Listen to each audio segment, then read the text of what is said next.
Aujourd'hui, c'est une journée organisée par Minalogic pour fédérer l'écosystème quantique grenoblois. Et c'est là où on a appris fortuitement la nomination d'Alain Aspect, l'un des pères du quantique, en tant que prix Nobel pour 2022 dans la physique. Donc une très belle journée, très quantique.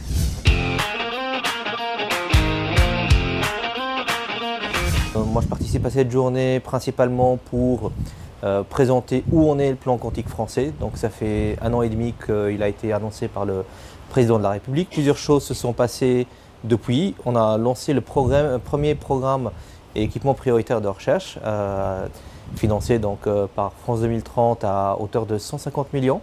C'est le plus grand programme et équipement prioritaire de recherche sur toutes les stratégies d'accélération. On a encore une composante recherche très importante dans le domaine du quantique. Ça représente 50% de financement de recherche en plus dans le domaine de la recherche fondamentale. On a aussi lancé des actions dans le cadre de la formation. 21 établissements ont été sélectionnés pour dispenser des formations allant de la licence jusqu'au doctorat sur les 5 prochaines années.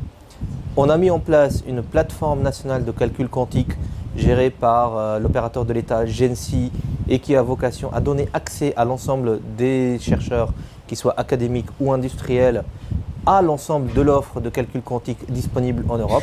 On a vu sur les dernières années beaucoup de startups paraître. On a un ralentissement sur les 2 dernières années. Et là, l'idée, c'est de renforcer la détection de nouveaux projets entrepreneuriaux dès le laboratoire. Et dans les prochaines semaines et mois, on aura des nouvelles actions de soutien aux startups et à la collaboration publique-privée.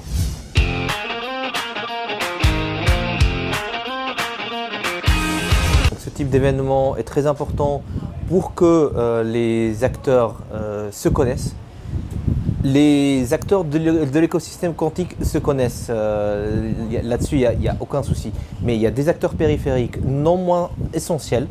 Je présentais plutôt dans la journée tout ce qui est technologie habilitante. J'ai eu la chance de discuter avec un équipementier pour les salles blanches, qui effectivement, s'il n'y avait pas ce type de rencontre organisée à laquelle on peut comprendre le besoin du développeur de technologie quantique et inversement les contraintes de l'équipementier, c'est le type de rencontre qui peut favoriser ce type d'échange.